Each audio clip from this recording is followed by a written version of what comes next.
미국의 킴슨이라는 재벌에게 한 가난한 사람이 찾아와서 이 성공의 비결을 물었습니다.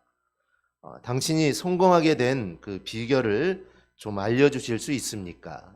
그러자 이 킴슨은 나도 어린 시절 가난한 가정에서 태어났지만 다음에 4가지 수칙을 잘 지킨 다음부터 지금의 성공을 이룰 수 있게 되었습니다.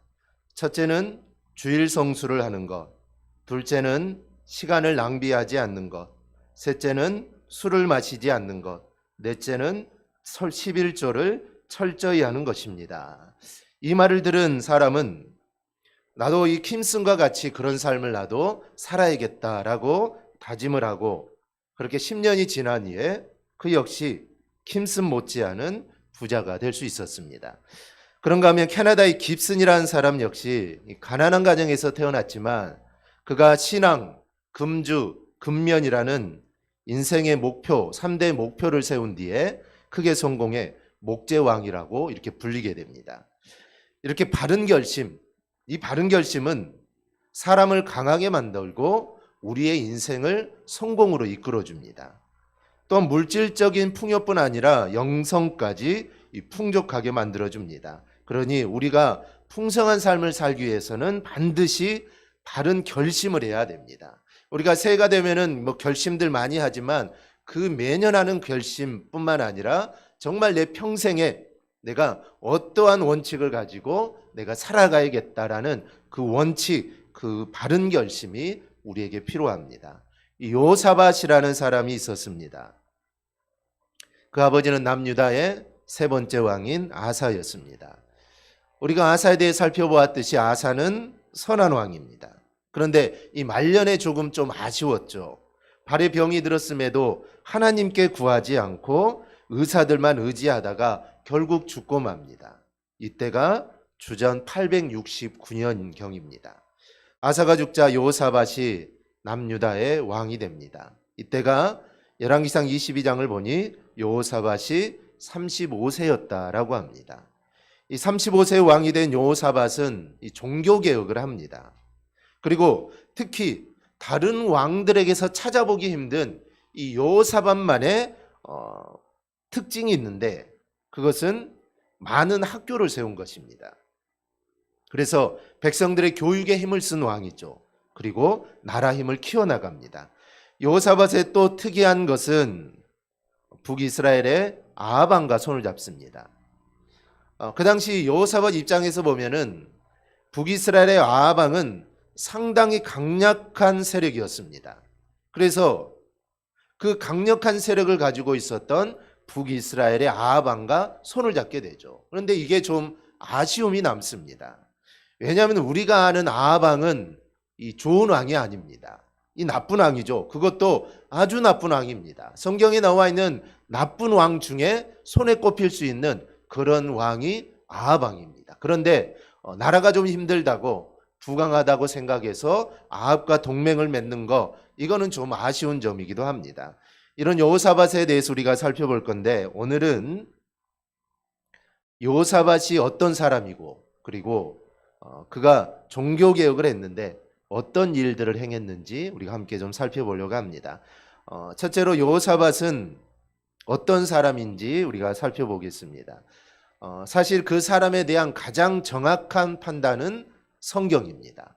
즉 성경에서 그 사람을 어떻게 말하느냐 그게 바로 그 사람의 이 평가라고 할 수가 있습니다. 그러면 성경은 여호사밧에 대해서 어떻게 평가를 내립니까? 본문 6절입니다. 그가 전심으로 여호와의 길을 걸어라고 합니다. 즉 여호사밧은 전심으로 여호와 가르쳐 주신 길을 그는 따라가게 됩니다.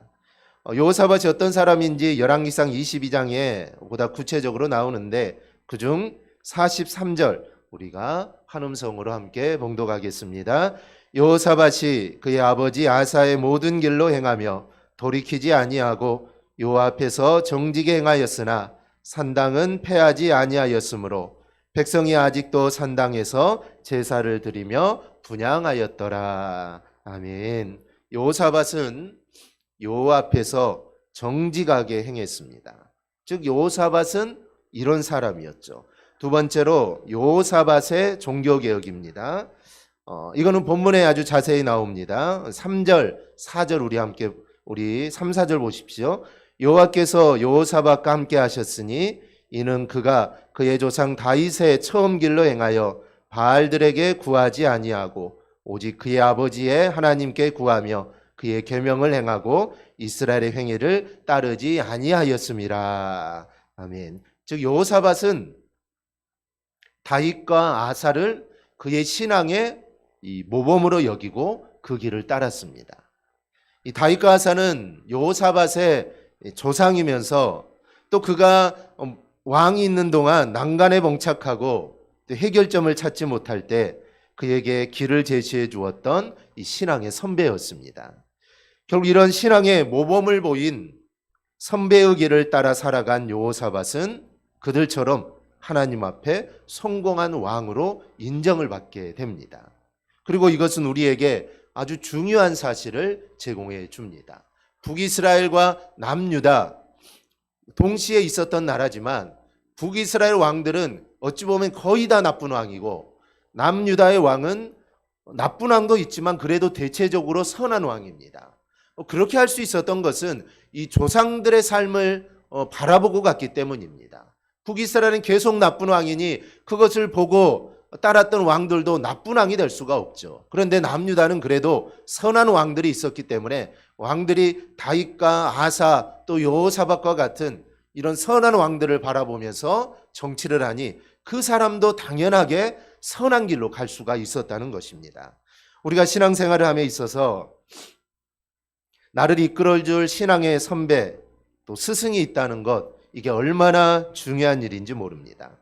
특히 우리 인생의 난관에 부딪혔을 때 그것을 극복하고 내가 또 새로운 신앙의 단계로 성장하기 위해서 신앙의 선배들은 우리에게 큰 힘이 됩니다. 그러므로 우리는 신앙생활의 발전을 위해 훌륭한 신앙의 선배와 스승들의 삶을 우리는 본받고 그 삶을 따라가는 우리의 삶이 되어야 합니다. 이와 관련한 히브리서 기자는 이렇게 말합니다.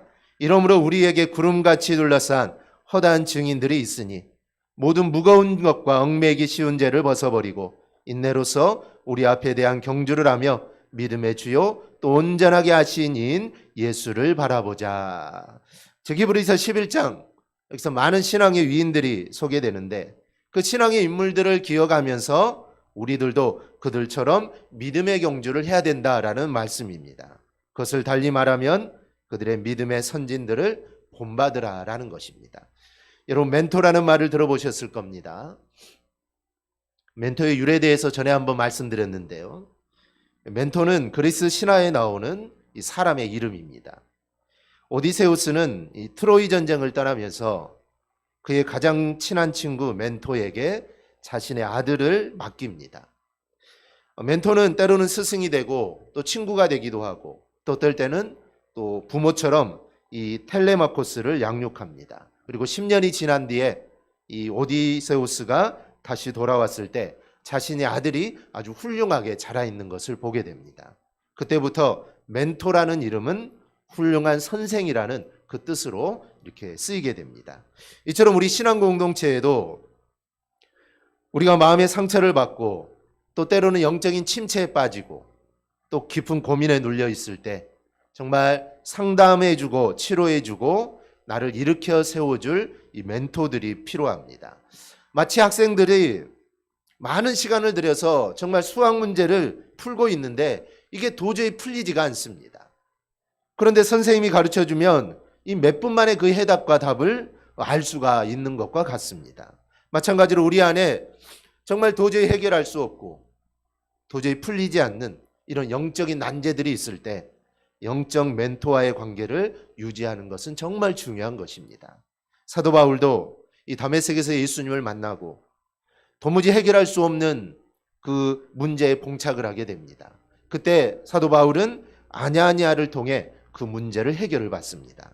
또한 디모데도 그의 목회 사역을 시작하면서 사울의 안수와 권면을 통해 영적 은사를 받고 목회 노하우를 전수받게 됩니다. 그러므로 우리는 우리의 신앙의 성장과 또한 건강한 영성을 위해 신앙의 선진, 즉 영적 멘토를 세워 관계를 유지하는 게 우리에게 필요합니다. 그러한 영적 멘토는 성경의 인물일 수도 있고 아니면 현재 존재하는 신실한 신앙의 사람일 수도 있습니다. 물론 가장 훌륭한 멘토는 예수 그리스도가 될 것입니다.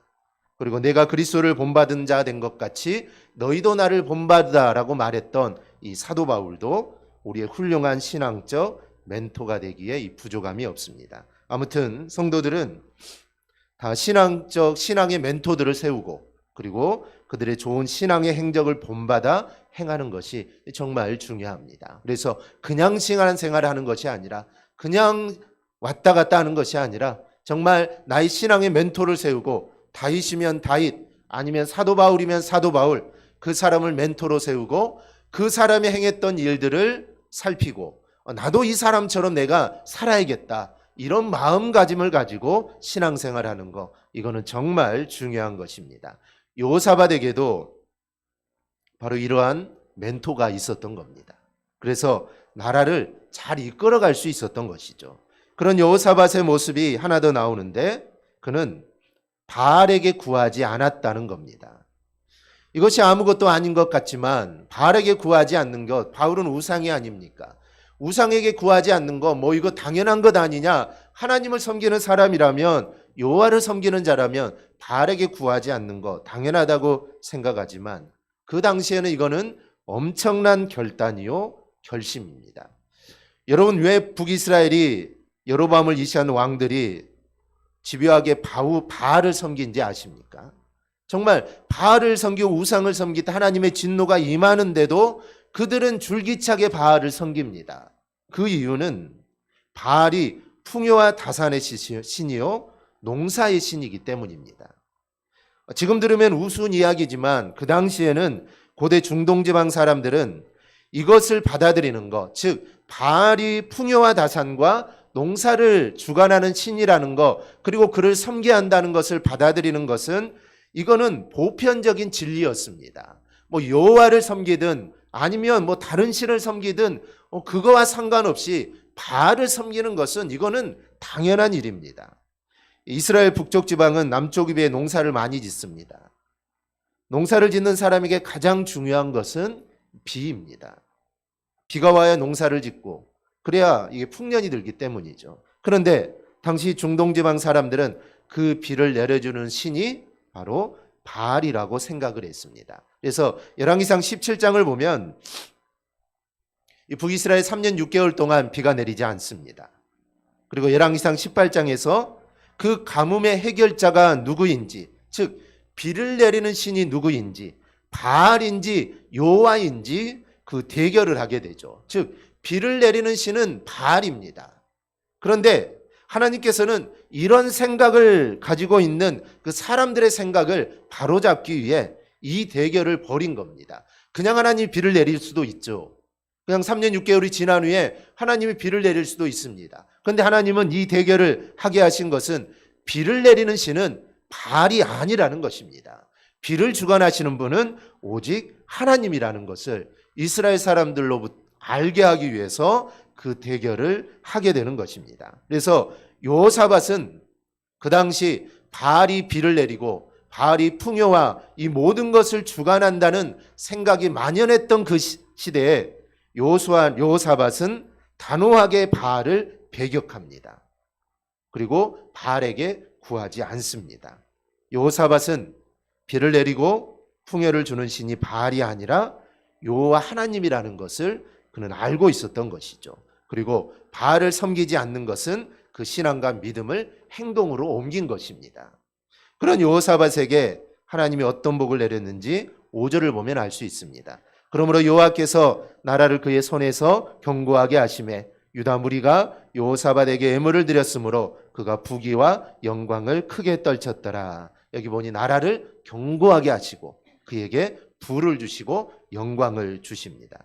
그런데 안타까운 것은 이 많은 사람들이 북이스라엘 사람들처럼 생각을 합니다. 신앙생활을 하는 사람조차도 복을 주는 분이 하나님이라는 사실을 잘 인정을 하지 않습니다. 이 말로는 하나님이 복을 준다고 합니다.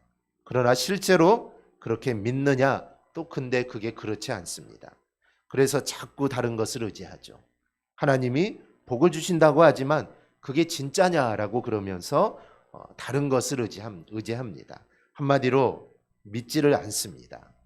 하나님이 복을 주신다는 것을 들어서 알기는 하지만 실제로 복을 준다는 것을 믿지를 못합니다. 이 서두에 이 킴슨이라는 사람이 성공 비결이 첫째는 주일 성수를 하는 것, 둘째는 시간을 낭비하지 않는 것, 셋째는 술을 마시지 않는 것, 넷째는 11조를 철저히 하는 거라고 이렇게 소개해 드렸습니다. 그런데 그렇게 실제로 믿고 행하느냐 하는 것입니다. 심지어 믿음을 가졌다는 사람도 이게 잘 되지 않습니다. 그러니까 믿음 따로 행동 따로가 됩니다. 교회 안에서는 그렇게 해야지라고 말을 하지만 사회로 나가면 세상 사람들과 똑같이 행동을 합니다. 믿음은 그냥 믿음이라고 합니다. 신앙은 그냥 신앙이라는 것이죠. 믿음 따로 삶이 따로라는 것입니다. 여러분, 하나님은 이 교회에만 계실까요? 아닙니다. 하나님은 교회에도 계시지만 직장에도 계시고 가정에도 계십니다. 하나님은 어디에나 계시죠. 그러니 내가 어디에 있든지 하나님이 계시다는 생각을 가지고 우리는 살아야 하는 것입니다. 믿음 따로 신앙 따로가 아닙니다. 믿음은 믿음이고 내 삶은 내 마음대로야가 아닙니다. 그런데 여호사밧은 그렇게 생각하지 않았던 것이죠. 제가 여호사밧의 믿음을 종교개혁이라고 말하는 이유가 여기 있습니다. 마치 종교개혁 시대, 종교개혁이 처음 일어났던 그 중세시대, 그 당시에는 구원을 받기 위해서는 우리의 선한 행위가 먼저라고 사람들이 생각을 했습니다. 즉 선한 행위가 있어야 구원을 받는다라는 것이죠. 그런데 그 당시 종교개혁자들은 그것이 아니라고 외친 것입니다. 그렇게 구원받는 게 아니다라고 외치죠. 그건 신앙이 아니다. 그것은 믿음이 아니다라고 종교개혁자들은 외쳤던 것입니다. 그 당시에 모든 사람들이 선한 행위를 하고 그렇게 하면 구원받는다 생각했는데 종교개혁자들은 아니다, 그것은 틀렸다라고 그들은 이야기를 합니다. 마찬가지로 여호사밧도 그랬습니다. 비를 주고 풍요를 주는 신이 바알이라고 가득할 때 여호사밧은 외칩니다. 비를 주고 풍요를 주는 신은 바알이 아니라 하나님이다라고 외치는 겁니다. 그런 믿음을 가진 여호사밧에게 하나님은 증거를 보여주신 것이죠. 그 증거가 견고함이고 부귀와 영광입니다. 바알이 비를 주지 않고 바알이 풍요를 주지 않는다라고 했는데 만약에 여호사밧이 견고함과 부귀와 영광이 없다면 여호사밧의 말은 거짓이 되는 것입니다. 그런데 하나님은 자기를 의지하는 자를 그냥 내버려 두지 않습니다. 그래서 여호사밧에게 견고함과 부귀와 영광을 부어주셔서 이 여호사밧의 이 행동, 여호사밧의 이 말이 잘못된 것이 아니다라는 것을 하나님은 증거해 주셨던 것입니다.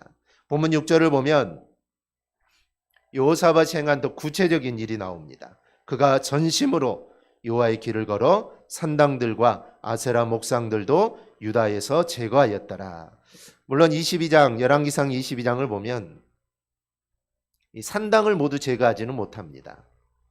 왜냐하면 그 당시에 산당에서 하나님께 제사를 드리는 사람들이 있었기 때문입니다. 물론 이 당시에 우리가 잘 아는 예루살렘에는 성전이 있었습니다. 그런데 이 성전이 너무나도 먼 경우에는 그 당시에 이 산당에서 제사를 드렸습니다. 즉 수도인 예루살렘에 성전이 하나밖에 없으니 멀리 떨어진 사람들은 이 성전에 자주 올 수 없으니 이 산당에서 하나님께 제사를 드린 것이죠. 아마 이것을 감안해서 산당들은 모두 다 폐하지 않은 것 같습니다. 그런데 폐하지 못하고 놔둔 게 나중에 문제가 되죠. 사람들이 그곳에서 바알에게 제사를 드립니다. 하나님께 제사를 드리는 장소가 이제 바알에게 제사를 드리는 장소로 변하게 되죠. 만약에 산당까지 다 없앴다면, 오직 제사를 드릴 수 있는 곳이 예루살렘밖에 없었다면 그들은 산당에 가서 바알에게 제사를 드리지 않았을 것입니다. 그런데 그 산당이 남아 있어서 계속해서 이스라엘로 하여금 죄를 범하게 하죠. 그러나 본문 6절에서 말하는 대로 바알과 아세라상 그리고 산당을 제거할 수 있는 데까지 모두 제거를 합니다. 이렇게 여호사밧은 종교개혁에 가까운 일을 합니다. 그래서 이 여호사밧의 이 일들을 종교개혁이다라고 우리가 이렇게 부를 수가 있습니다. 이 선교 역사를 보면 인도의 종교 분쟁 지역에서 선교를 하는 한 선교사님이 계셨습니다.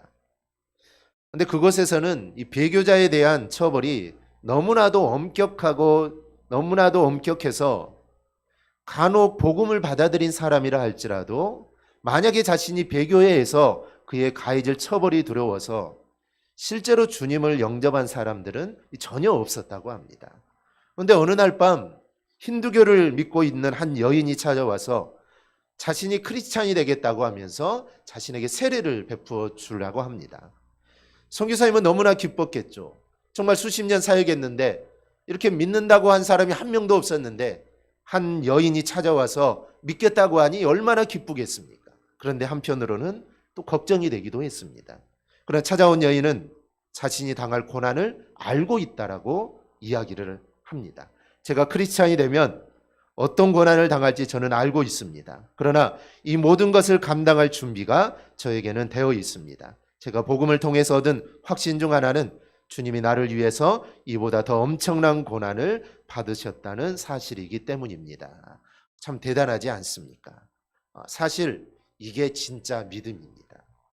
이 사람의 고백처럼 바울과 베드로 그리고 사도들과 수많은 제자들이 목숨을 아까워하지 않고 정말 복음을 전할 수 있었던 것은 그리스도의 고난과 희생이 얼마나 고귀한 것인지를 그들은 알았기 때문입니다. 그래서 자신의 생명을 내걸고 이 복음을 전했던 것이죠. 이건 여호사밧도 마찬가지입니다. 여호사밧도 결단을 합니다. 그런데 이것이 결코 쉽지 않은 일입니다. 왜냐하면 우리는 왕이 되면 내가 하고 싶은 거 다 할 수 있다라고 생각을 하지만 실제로는 그렇지 않습니다. 왕이라고 해서 내가 하고 싶은 거 다 할 수 있는 게 아닙니다. 여러 해 전에 방영된 이산이라는 이 드라마를 보면 세자인 이산은 세자임에도 불구하고 수많은 사람들로부터 위협과 공격을 받습니다. 심지어 왕이 되어서도 이 반대파들의 공격이 아주 집요합니다. 그래서 극단적으로 말하면 자기 마음대로 하는 왕들은 신하들이 반정을 일으켜 왕을 갈아치워 버립니다. 그래서 왕이라고 해서 내가 하고 싶은 거 다 하면은 그 왕은 계속 왕을 할 수가 없습니다. 신하들이 왕을 교체해 버린다는 것이죠. 이런 모습은 남유다도 마찬가지입니다. 어느 시대나 사람들은 경제에 관심이 참 많습니다. 먹고 사는 문제에 관심이 많죠. 그런데 당시에는 거의 모든 사람들이 잘 먹고 잘 살려면 여호와를 섬기는 것과는 별도로, 하나님은 섬기지만 그것과는 별도로 바알을 섬겨야 한다라고 생각을 했습니다. 그래서 이스라엘 사람들도 하나님은 섬기지만 그래도 그것 외에 또 하나의 바알을 섬기는 일을 그들은 하고 있는 것입니다. 그런데 단호하게 여호사밧은 이것은 아니다라고 말을 합니다. 그리고 행동에 옮기죠. 그리고 이것은 아직 왕권을 다지지 못한 초창기의 한 일입니다. 그래서 여호사밧은 대단하다라는 것이고 그 믿음과 행위가 종교개혁과 같다라고 하는 것입니다. 그런데 놀라운 것이 있습니다. 하나님이 그에게 복을 주시는 겁니다. 여러분 이것을 잊으면 안 됩니다. 믿음으로 우리가 살면 하나님이 복을 주십니다. 어찌 보면 이게 기복신앙인 것 같이 들릴지도 모르지만 아닙니다. 하나님은 믿음으로 사는 자를 절대로 그대로 내버려 두지 않습니다. 지켜주시고 인도해 주시고 함께해 주십니다. 그러니 우리가 그 하나님만을 바라보며 정말 세상 속에서 그리스도인답게 우리가 살아갈 수 있기를 바랍니다. 그리하여 하나님의 영광을 돌리며 살아가기를 주님의 이름으로 축원합니다. 아멘. 기도하겠습니다. 하나님